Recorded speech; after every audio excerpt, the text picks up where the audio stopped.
Welcome to another edition of the Midwest Slice of Life. I'm your host, Marty. Strap yourselves in, get something to eat, and let's do lunch.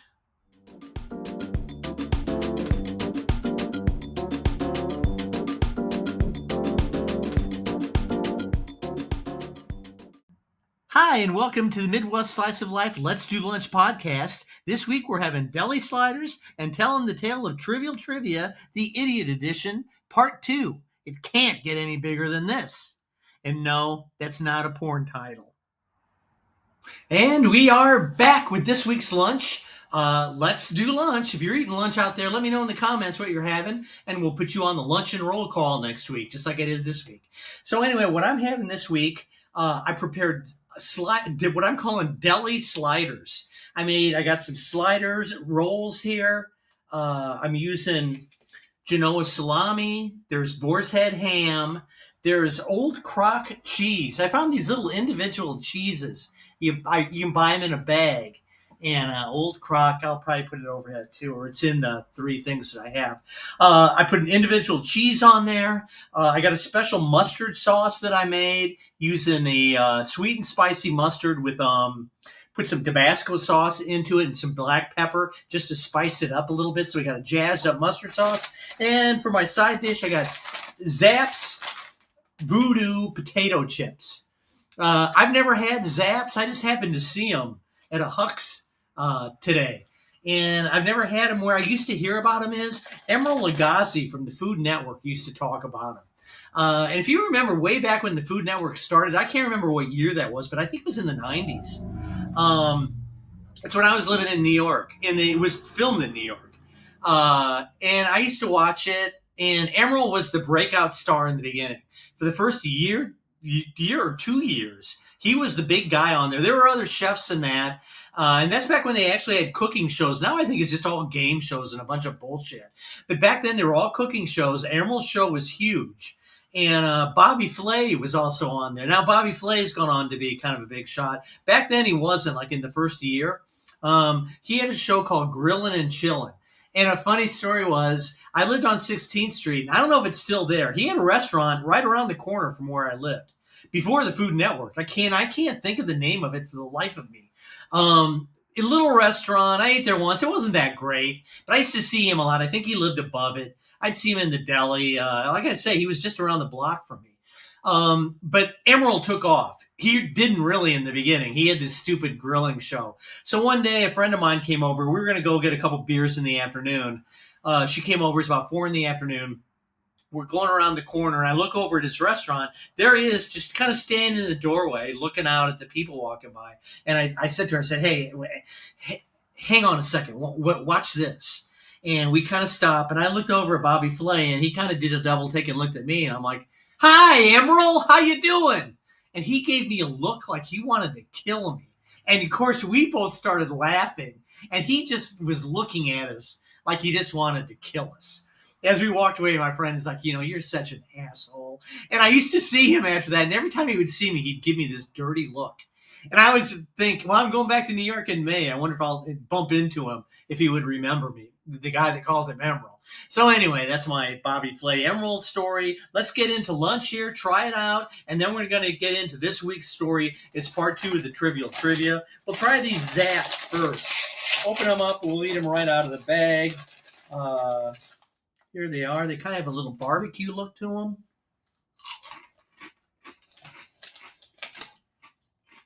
Wow. Kind of a barbecue flavor. Really no heat.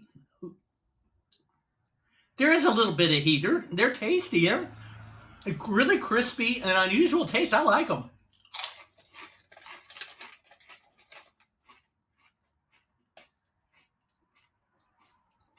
A little bit of sweetness in them, too.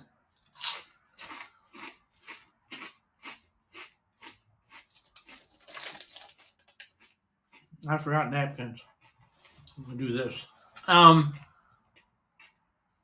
little bit of sweet. There is a little bit of heat kicking in now. These are really good. Zapp's Voodoo, the voodoo that you do. Very good. Emeril, you were correct. I take back almost every bad thing I've ever said about you, which is a lot because that guy gets on my last nerve. Little tea cheers. All right, on to the main course here. The sliders. These things look really good. Pretty simple. No cooking involved. Just quality lunch meat. The cheese. The old crock cheese. I may extract. I'm gonna dip it into the mustard sauce here. Give it a good dip. A little dippity doo dah. There it is, all dunked and ready to go. Let's give it a try here.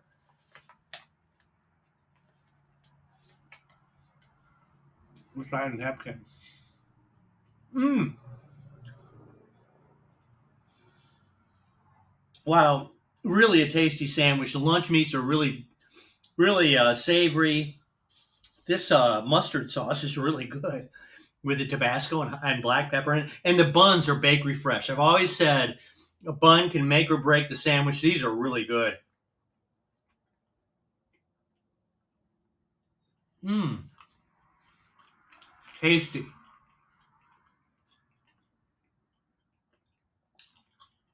Sometimes the best lunches are just simple like this. I'm really liking this sauce. Really complements the sandwich well. Mmm. Okay. Get a little. Boy, that mustard is hot with the Tabasco in it. Okay, I'm going to finish the rest of this off air. As I said last week, I don't want to spend the whole time eating lunch. I'd rather concentrate more on the story. I'm going to finish this off air, come back, let you know how it all was, all finished, and then we're going to begin this week's story. We will see you in just about 1 second because I'm going to edit these together. And we're back. That was a great lunch that we had today. Deli sliders, they were tasty with the spicy mustard dip. And the Zapp's potato chips were really good too. Emerald was right. I'll give him that. Zapp's were really good. You don't see those everywhere though. Like I said, I got mine at Huck's. I've seen them like at Walgreens and CVS. There's usually wherever they sell the single bag things. They don't sell those in my grocery store, so I don't see them a lot. Anyway, lunch was very good. On to this week's story, the continuation of my trivial trivia story. This is Trivial Trivia, the Idiot Edition, Part 2. It can't get any bigger than this. And no, that's not the title of a porno movie, as I said the other week. It's what I kept saying because basically, if you remember where we let you off last week, and if you didn't see last week's, go watch that before you listen to this one. Basically, quick summation. Greg Owens and I came up with the game Trivial Trivia, the Idiot Edition, and we printed it up. Satire, Trivial Pursuit. Nobody got the joke. Store owners and managers actually, they not only, like I said last week, not only it wasn't oh, you know what, I think we'll pass. It was, they were angry. This is stupid. This is dumb. No one's gonna want this. This is too easy, and everyone knows these answers. I don't think it's funny. Just bam, bam, bam, right in our face all day long. So this is the following morning. I talked to Greg, and I'm like, you know what? Let's just. I don't think this is something we should pursue. He agreed with me. We were going to throw the towel in. So now I'm at work the next day. It's like 6:45 in the morning. We started at 7 in the morning. So before work, everybody just kind of sat around. Some people got together in little coffee clatches. I always just sat at my late light table because more often than not, I was either hungover, tired, a combination, but I just didn't want to talk to anybody. If someone said something to me, be like, I don't want to talk right now. I hate the morning. So I was sitting in my chair, more disgusted than usual, kind of with my head in my hands, because I was still disappointed about the game. Felt kind of funny about it. Felt we had done something really dumb. And I can't remember that morning if I talked to Greg about it or not. I sat on one end, if I remember correctly, and Greg was on the other end of the department. So like in the morning, we didn't see each other that much. So I was probably just sitting there stewing in my own juices. And after about 5 minutes, Dick Maurer, a guy that we worked with, came kind of bolting in, went right to my table and said, "You're not going to believe this. They were playing your game on the Gene Conrad show on WIRL." WIRL was and is a radio station here in Peoria, Illinois. Back then it was, not that it's not big now, but back then there were only a few radio stations. WIRL was a pretty big top 40 station. And in the morning there was the Gene Conrad show, kind of a combination talk, news, music program, really popular. And Dick said they were playing our game on his show. And I looked at it, I'm like, there's no way it's our game. No one's got a copy. I couldn't get it into a store yesterday. He's like, well, I'm telling you, I was driving into work and he's saying, yeah, this is some game locally made by two guys. We'd like to find out who it is. He said him and Ed Hammond were joking about it, asking questions. People were calling in, he said. He said it was a big deal on the show. And I'm like, well, this is some mix up. It's not our game because nobody's got it but us. And my heart kept saying, well, I'm telling you, it was your game. And I think I did talk to Greg about it then. And I'm like, well, maybe I'll just call the radio station after 9 o'clock. That's when his show is over. Greg said, oh, that'd be great. So about 9:15, we had a vault in our department where they kept a lot of old film and stuff. But there are also two phone lines back there. So I went back in the vault, and you could shut the door, be kind of a peaceful. So I shut the door, dialed WIRL, switchboard answered, and I'm a little nervous. I'm calling this guy on the radio, and I'm like, "Can I speak to Gene Conrad? Hang on, I'll put you through." And rang like once, and it's like, "Gene Conrad, how can I help you?" And I'm like, "Hi, my name is Marty Wambacher, and I heard you were playing some trivia game on your show today." And he kind of brightened up. He's like, "Oh yeah," he said, "there's some game. It's made by, I guess, two local guys, and it's a parody of Trivial Pursuit. Really funny. Do you know who did it?" And I'm like, "Have you got that game nearby?" He's like, it's here on my desk. And I'm like, turn it over and see there in that corner. I said, look in the right-hand corner. Does it say Off-Center Ideas in a P.O. box? And he said, yeah. Well, that was the company. We made a little company. We got a P.O. box for people to mail stuff to. And I said, well, yeah, I said, I made that game with my friend, Greg Owens. You're kidding me. We've been looking for you guys. People have been calling in all morning wanting to know where they can buy this thing. Where is it for sale? And I laughed. I'm like, it's not. And he's like, what do you mean? I said, we tried to get it into a bunch of stores yesterday. No one got the joke. I got kicked out of a couple stores because they didn't get people. Like, oh, well, this is too easy and this is no challenge. Now, Gene's kind of laughing at this. He's like, you're kidding me. I said, no, nobody got the joke. And I said, they were not only did they not want it, but it was like getting people angry at me. And he's kind of laughing, getting a kick out of this. He's like, you got to be kidding me. He said, we were playing it this morning. He said, I started out with Ed Hammond, and people started calling in like crazy. This sounds great. Where can I get a copy? I said, well, no store will take it. They just think it's stupid. They don't get the joke. And he thought for a second. He's like, listen, I'm going to tell you how to get it into a store. And again, it was kind of like Greg thought of the idea, and now Gene had a great idea on how to get it into a store. He said, go back to the stores. He said, do you want to come on my show next Tuesday? And I'm like, I've never done radio. I'm kind of like scared. And he's like, it's just like what we're doing now. We'll just be talking to each other. I said, well, yeah, can Greg come too? He's like, oh, yeah, I want both of you. Why don't you guys come to the station around 7? Do you know where it is? I'm like, yeah, it's in East Peoria. And he's like, perfect. Come around 7. We'll meet. The news will be going on. And then we'll put you on about 7:15. That's like prime time because everyone's driving to work. And we'll get you guys some exposure because I love what you've done here. I'm like, man, thanks. He's like, and here's what you do. Go back to the stores. Tell them that you're going to be on my show. Tell them I was talking about it today, and we got people calling in. There is an audience for this. So tell them there's people wanting to buy it. You're going to come on my show next week. You'll mention the name of their store that it's available there a couple times. We'll have a list of all the stores that have it. And then we'll give free plugs to all those stores. I'm like, wow, that would be great. Thank you so much. Oh, no. Always happy to help out local talent. And this thing is just so funny and original. I'm like, well, I'm glad that you think so. And yeah, we'll be thrilled to do your show. And then it hit me. I'm like, let me ask you something. How did you get a copy of the game? Because it's nowhere to be found. He's like, oh, he said, you dropped off a copy with my friend Vic Burnett yesterday. One of you guys did. And then it hit me. I'm like, oh, yeah. I said, I went to the Pier Marquette. I said, I couldn't believe he owned that. And Gene laughed. He's like, oh, yeah, that's Vic. He's a go-getter. I'm like, yeah, he said he was going to show it to somebody. He asked if he could hang on to it. And I said, yeah. He said, well, yeah, that was me. He brought it over to my house and said, hey, this is really funny. A couple local guys. You ought to play it on your radio show. And I said, oh, man. So he said, well, listen, I got to go. We'll see you next Tuesday at 7 o'clock in the morning. I'm like, well, thank you so much. This is going to be great.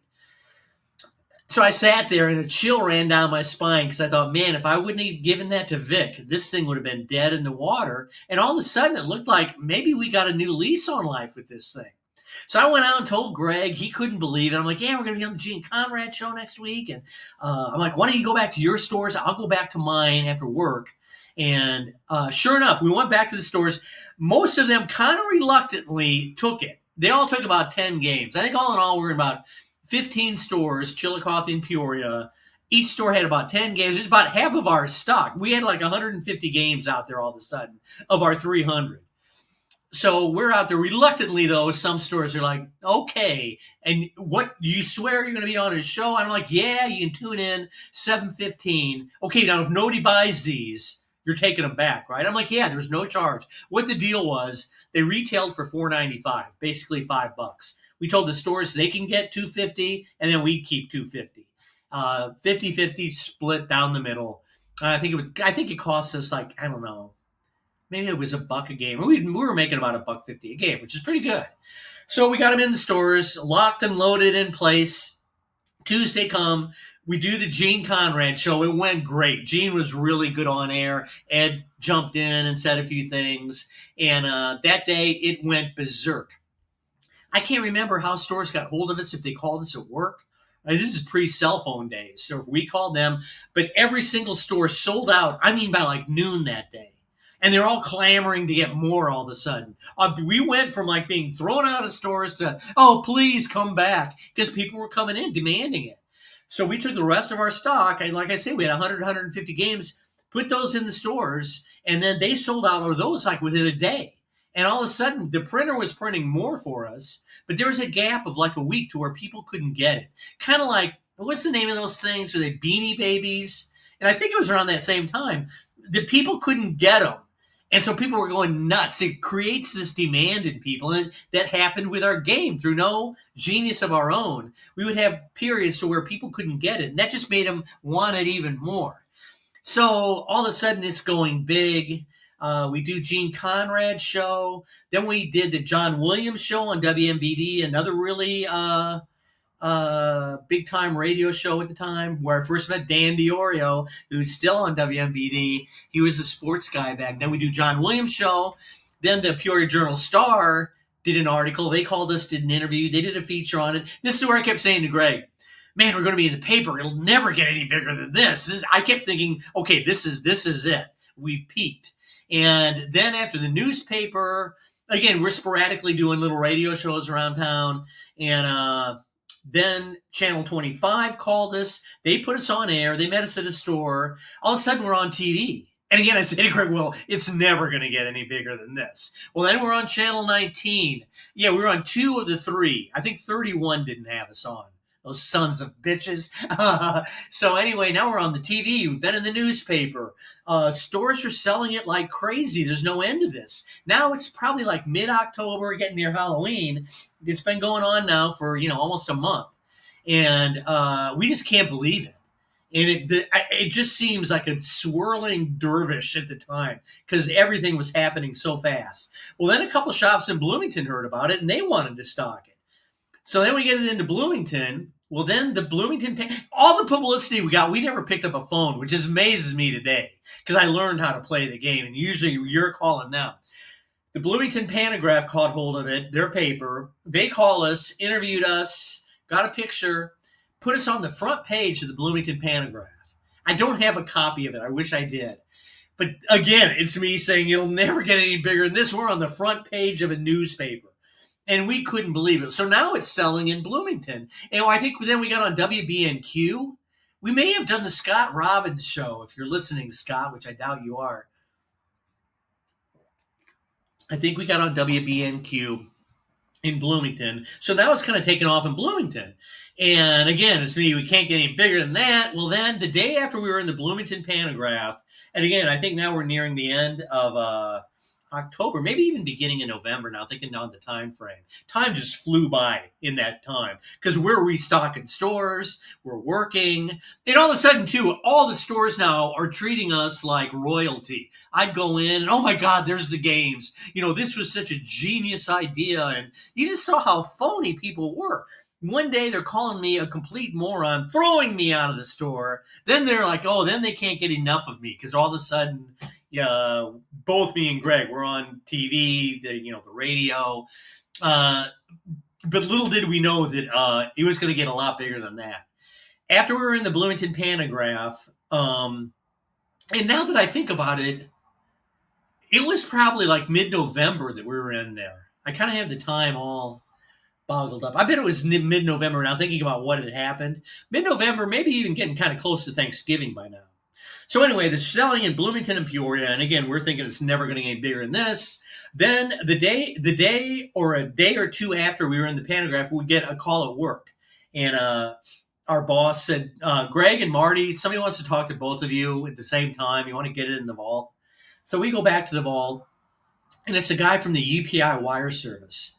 And at the time, I didn't know what that was. And so we were like, hello? He's like, hi, is this Greg Owens, Marty Wambacher? We're like, yeah, we're both on the line. Oh, great. This is, I forget his name. This is blah, blah, blah. I'm with the UPI wire service. I think he was out of Washington, D.C. I'm out of Washington, D.C., but I'm originally from Bloomington, Illinois. And I saw this article about you guys in the Pantograph. We're like, oh, yeah. It was probably a couple days after. And we're like, yeah. And he said, listen, I'm writing a one-page filler column on you guys. I just got to ask you a couple questions. I'm on a deadline. This thing is due in like 15 minutes, so I can't talk. But let me ask you these questions. He asked them, we answered, and then he's like, okay, guys, thanks. And I'm like, well, wait a second. And he's like, yeah, what? I told you I'm on a deadline. I'm like, what is this going in a newspaper? He's like, this is going out on the wires later on tonight. I'm like, you keep saying wires, and what does that even mean? He's like, this is the UPI wire service. This guy must have been thinking, I got some hick from Peoria that doesn't know what the UPI wire service is, and I didn't. I'm like, so it'll be in a newspaper, or what's going to happen with it? He's like, look, I don't have time to talk to you. Tomorrow your lives will be different. And then he hung up. And it was Greg and I, and we looked at each other, and I'm like, what do you think that means? Greg's like, I don't know. And we kind of laughed and then went back to work. And I kind of forgot about it. I just didn't. I'm like, well, I don't know what this wire thing is. So I kind of forgot about it. Went home, probably went to Jimmy's bar, whatever, and probably restocked some stores because they kept selling out of them. So the next morning, something really big happened. Even bigger than what had happened then. This thing just kept building and building. And the next little climb up the mountain happened the very next day with a bunch of phone calls. And I'll tell you about that next week as it gets bigger and bigger. I hope you enjoyed this week's story. Lunch was great. Hope you had lunch with me. If so, leave me a comment. Let me know what you had. And thanks for tuning in, listening to the Midwest Slice of Life. Let's do lunch. Meet me next Monday. We'll do lunch again, and we'll do it all over. Thanks for tuning in. Have a great week, everybody.